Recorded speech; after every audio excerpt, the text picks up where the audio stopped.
Yep, go on. So just an extension on the question that you have up there. So sometimes, I don't know if anybody else follows this, but you can have a band. You can have all 4 out of 4 band, and then when it gets to someone more senior, it gets disqualified, right? So I always thought, how the hell can that happen? How do you have 4 out of 4 band, and it's a disqualified lead? So I discovered that, well, there's 2 leads, and it comes to account-based marketing, because at the beginning, you're talking to a person, and then as it escalates, you're talking to a company.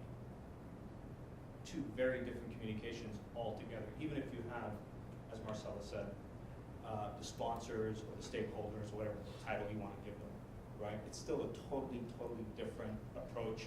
It's almost like you have to restart selling once again, especially if you have a longer-term sales process. So maybe if you can just expand on your answers, or if anybody else wants to join in on going from a personal lead to an account lead. Okay, so there you go, Tom. And what you guys can do to... Very, very real phenomenon in how it's perceived when a lead goes up the chain during a sales approach. We have some very similar research to the tech target stuff that was shown earlier that we did, it's a couple of years back now. But we were looking at the process that people go through, and you start out with an organisation deciding that there is a need. You know, there is an opportunity, a threat, or something that's going to require a technology solution. And then they put together a bunch of people who are going to investigate that, and they hand off, usually to something run by an IT manager, but quite frequently involving line of business people. And then they start getting into all the comparisons, and they look at it. And then when you get towards the end of that, and they've decided, and they've got their narrow list, we're down to 3 or 4 vendors, and we're looking at it, the lead gets handed off, and you stop having a human relationship with people, and you start getting the relationship with the organisation as a professional, as it does due diligence. And it starts to think how you should see it. And this is where you get involvement from job titles like CFO, CIO, CEO, peaking in your process. Now you can imagine when these guys negotiate with you, the last thing that they are going to do is say, hey, you're the front runner. You're on our narrow list, and the business is now yours to lose. It might well be the recommendation of the person that you've been speaking to on a human level has actually made to the board or to the senior decision maker who's got the final control, but they don't do it. And there's an expression which describes this perfectly in the way that buyers, and you guys are all buyers as marketing professionals, deal with sellers. And it's called the mushroom treatment, and I'm sure you've heard of it. There's a question of, what is the mushroom treatment when you're talking to salespeople? Well, how do you grow mushrooms? Well, you keep them in the dark, and you cover them in manure. So this is what happens at that point. You are never, ever going to find a professional business negotiator saying to you, you're in a great position for this. Because the immediate reaction of the salesperson is to harden their price and to not give ground in a negotiation. And the CIO knows that. So he pretends he's tremendously ignorant of what it is that you're saying, and he cuts you out of that process. Actually, your gut feel about the strength of that lead should be about correct. And if you've done the job influencing at the bottom level, you are in the pole position.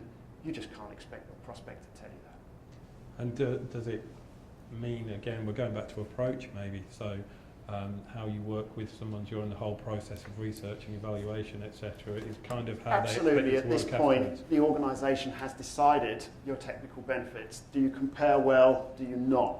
And what they're thinking about now is mostly hygiene stuff.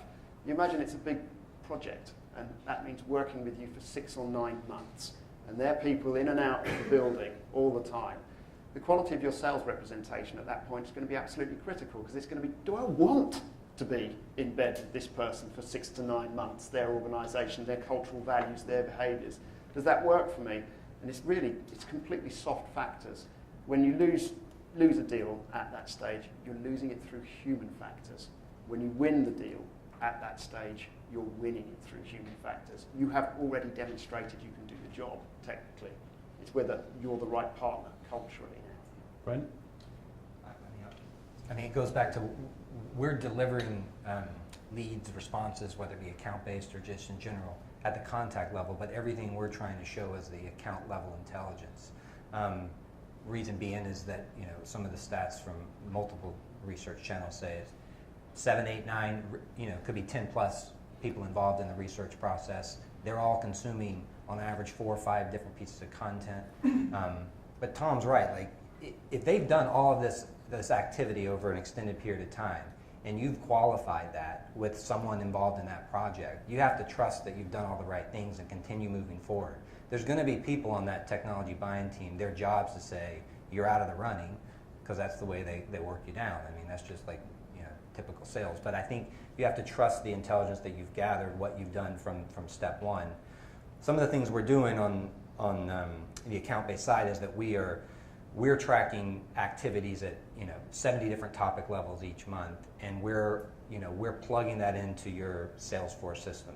So you can run account-based programs, and we can tell you of all of the accounts in your Salesforce which ones have been active on the topic that you care about that month, and we tell you which one of our members have been active on that topic, and then we can share like publicly sourced data around that topic. So most people come to us with account-based programs, and it's really around generating net new. There's a lot you can do on account-based programs with your top 30 accounts. Usually that's handled directly with your teams, a lot of personalization. But when they come to us, they're trying to get new contacts and how to help, how can we help them get in the conversation with these? And that's some of the things that we're doing. Mark? I think that there's no denying that in the buyer's journey there's a certain sort of acceptance that line of business and business decision makers are setting the budgets, signing final checks, and have quite a bit of say in terms of which vendor they're going to deploy. What we hear very much from IT pros in our research, and when we talk to them at events like we did last week, was that IT pros are actually crying out for vendors such as yourself to help them make the business case further up the chain. They are talking to you, they understand what your solutions are, what a difference you can make to their business. They fully understand all of the different facets of what you're trying to sell, the features, how that works with all the IT infrastructure that they have and everything in between. What they struggle with very often is how do they sell up your solution and make the business case for that to happen. And very often that's a bit of a disconnect in some of the content that we see on Spiceworks, in our channels from vendors. And so I would certainly say that needs to be an element of your content mix, not just around about the fact that when you're trying to displace an incumbent, one of the greatest areas that of why someone would move from one vendor to another is dissatisfaction service. Not only talking around about great customer service, how you can help them with those softer factors rather than just the product itself, but really helping IT pros make the business case further up to the line of business decision makers, so that they're actually talking around about what difference this can make to the business, rather than, hey, here's what this technology does, isn't it fantastic?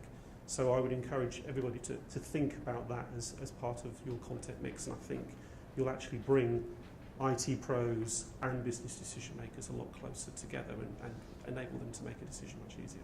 So if we think of the model earlier, here, almost that the project team becomes an advocate, and then the senior team becomes a challenger, but using your personas. Are there pieces of content stuff that people need to do to change those personas or help those? So if you've got an advocate, can you give them something to arm them to sell to a challenger is kind of what I'm saying. No, our research suggests that the personas are how that person behaves. You can't necessarily change how someone behaves. It's interesting, our sister company IDC has done quite a lot of research into the whole area of the role of kind of line of business decision making within technology purchasing. And when it comes to new IT investments, so IT investments in kind of new technologies, that research shows that actually 38% of those IT investments are being made solely by line of business decision makers without the involvement of the tech department, which is quite interesting. Although those line of business audiences are self-educating themselves around technology topics, as are naturally coming to we're actually seeing our increase of line of business audiences go up as as they need to educate around technology topics.